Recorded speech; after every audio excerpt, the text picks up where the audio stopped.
আবু হুরায়রা রাদিয়াল্লাহু আনহু থেকে বর্ণিত, তিনি বলেন, রাসূলুল্লাহ সাল্লাল্লাহু আলাইহি ওয়াসাল্লাম বলেছেন, আল্লাহ জান্নাত ও জাহান্নাম তৈরি করে জিবরাইল আলাইহিস সালামকে বললেন, হে জিবরাইল, যাও, জান্নাত ও এর অধিবাসীদের জন্য আমি কি তৈরি করলাম গিয়ে দেখে এসো। রাসূলুল্লাহ সাল্লাল্লাহু আলাইহি ওয়াসাল্লাম বলেন, আল্লাহ রাব্বুল আলামিনের আদেশ পেয়ে জিবরাইল আলাইহিস সালাম জান্নাত এবং এর অধিবাসীদের জন্য আল্লাহ যা যা তৈরি করেছেন তা দেখতে গেলেন। এরপর সবকিছু নিবিড়ভাবে পর্যবেক্ষণ করে তিনি ফিরে আসলেন।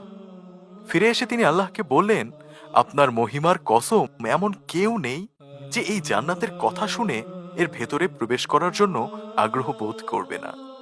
অর্থাৎ তিনি এটাই বোঝাতে চাইলেন যে এই জান্নাতকে এমন সুন্দর এবং শান্তির জায়গা হিসেবে নির্মাণ করা হয়েছে যে যখনই কোনো লোক এর ব্যাপারে শুনবে, সে জান্নাতে যাওয়ার জন্য ব্যাকুল হয়ে যাবে।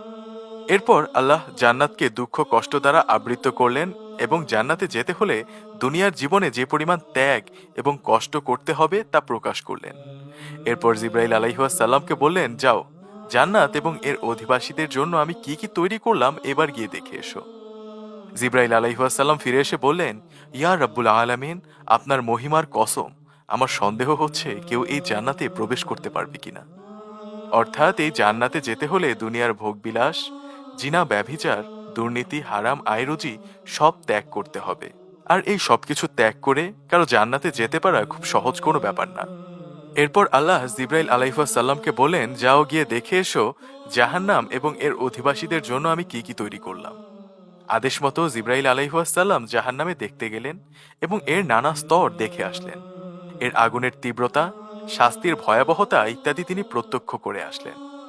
জিবরাইল আলাইহিস সালাম ফিরে এসে বললেন, আপনার মহিমার কসম, ইয়া আল্লাহ, এমন কেউ নেই যে এই জাহান্নামের কথা শুনে এর ভেতরে প্রবেশ করার জন্য আগ্রহ বোধ করবে। অতঃপর আল্লাহ জাহান্নামকে ভোগ লালসা দ্বারা আবৃত করলেন এবং জিবরাইল আলাইহিস সালামকে বললেন, যাও, এবার গিয়ে দেখে এসো জাহান্নাম এবং এর অধিবাসীদের জন্য আমি কি কি তৈরি করলাম। জিবরাইল আলাইহিস সালাম আবার রওনা হলেন এবং সবকিছু প্রত্যক্ষ করলেন। ফিরে এসে তিনি বললেন, আপনার মহিমার কসম, আমার সন্দেহ হচ্ছে কেউ এই জাহান্নামে ঢোকার হাত থেকে বাঁচতে পারবে কিনা। অর্থাৎ এই জাহান্নামকে দুনিয়ার ভোগবিলাস, মদ, জুয়া ইত্যাদি দ্বারা এমনভাবে সাজানো হয়েছে যাতে করে সহজেই লোকে সে পথে আকৃষ্ট হবে এবং নিজেকে নিজেই জাহান্নামে পতিত করবে। প্রিয় বন্ধুগণ, উপরোক্ত হাদিসের মাধ্যমে নিশ্চয়ই বুঝতে পারছেন, জান্নাত যতই আকর্ষণীয়, আরামদায়ক হোক না কেন, সেখানে প্রবেশের পথ ততটাই কঠিন। আর বিপরীতে জাহান্নাম যতই ভয়ানক হোক না কেন, সেখানে প্রবেশের পথ ততটাই মসৃণ। আল্লাহ পাক আমাদেরকে জাহান্নামের আগুন থেকে রক্ষা করে জান্নাতের বাসিন্দা হিসেবে কবুল করুন।